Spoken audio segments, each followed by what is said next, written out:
Hi and welcome to Tripod, the audio advertising podcast. In this episode, we look at the compelling reasons for choosing audio.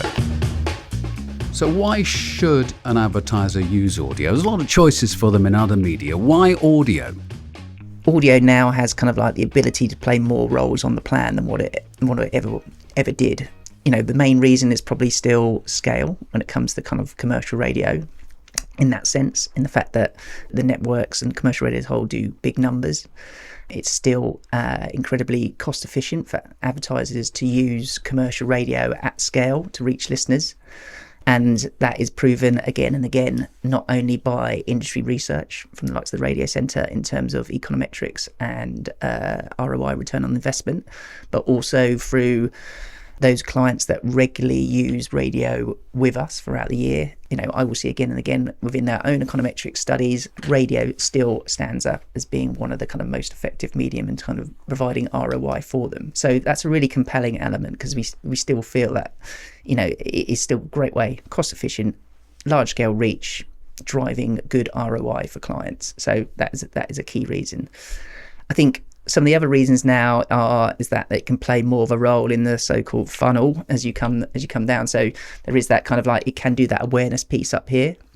We might have clients who didn't traditionally spend in the audio space. Maybe you're trying to reach high-flying CEOs or CFOs of companies or small to medium enterprise managers and stuff like that. Essentially, that's kind of and you don't want to take that big sort of broadcast blanket approach. You kind of want to reach these people more. So we can start to look into data. We can start to look into using targeting segments. We can start to look into kind of like reaching these people through kind of digital listening and digital devices.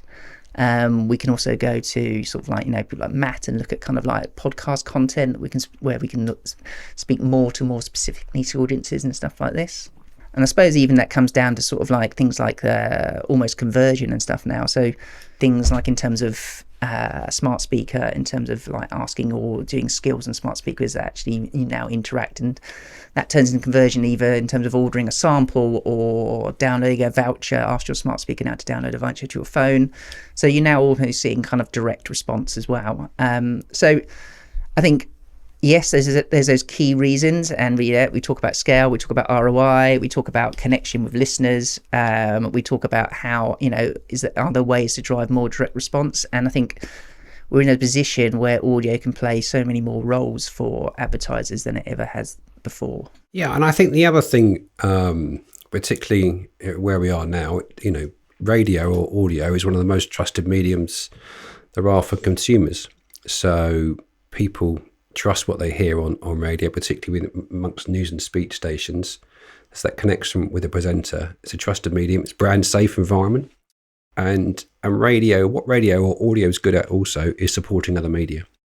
So it helps drive people to websites. It helps drive, you know, that halo effect of maybe seeing a brand online in a competitive marketplace that may not be a household name, and should I go with that brand? But if people are then hearing that on the radio in that trusted environment, evidence does show that, you know, people trust what they hear on the radio, and as well as advertisers, so as the content, there's that halo effect that comes into advertisers can take advantage of that.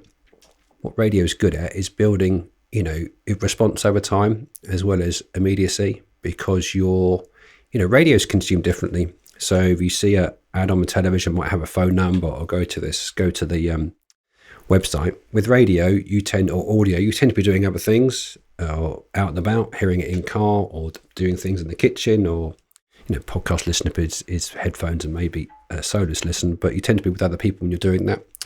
The beauty of that is that you seed your message over time.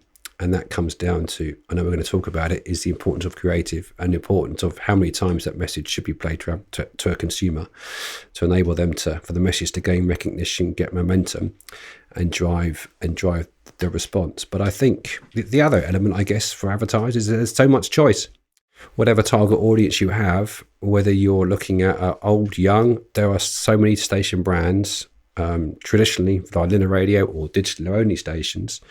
And then, as Tom says, combined with that sort of more attribution-based digital audio side of the business and with podcasts, there's building a better response. But I guess it is for advertisers, they think, well, as you say, Matt, there's always choice. Where do I start? And it is having the ability to talk to people that, know the market. And, my advice would be, if you're a new advertiser and you haven't used audio, look into audio, is to test. Don't commit significant funds, because until you test and learn what works and what drives response, because it depends on the product, the service, the immediacy, the need state of the consumer in terms of what you're trying to sell them and what the message is. And I think that is just as important to understand as it is, well, let's use this medium that is.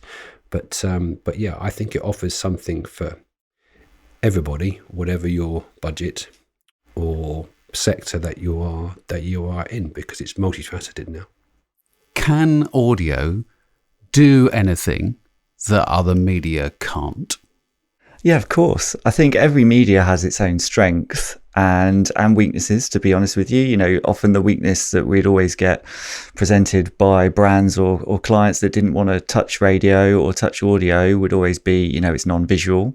But again, you can play on those weaknesses and turn them into a strength in terms of, and I'm sure we're going to talk about creative, the old phrase theatre of the mind, and especially in the podcast space, over 90% of people are listening alone and via headphones, so that's a really intimate environment, and you can get the creative right with that, and it's playing on that direct connection that someone has with that content that they're listening to, and that presenter or that personality that's delivering it to them. Picking up on a couple of bits that Tom and Howard alluded to as well, in terms of, the trust element of audio and the attention element of audio as well. Particularly in the podcast space, there's some Spotify research that demonstrated that over 50% of audiences trust advertising more if it's been delivered by a host that they have a connection with, and that's one of the highest trust metrics in media, compared to comparatively across the board. So I think being able to tap into that for an advertiser is one of the key reasons as for why they should be using audio, and especially when we live in this world now where there is so much disinformation and worry about brand safety. Being able to harness that and in a brand safe environment is key, I think. It's the only medium that can reach you with your eyes closed, let's face it. Mm-hmm.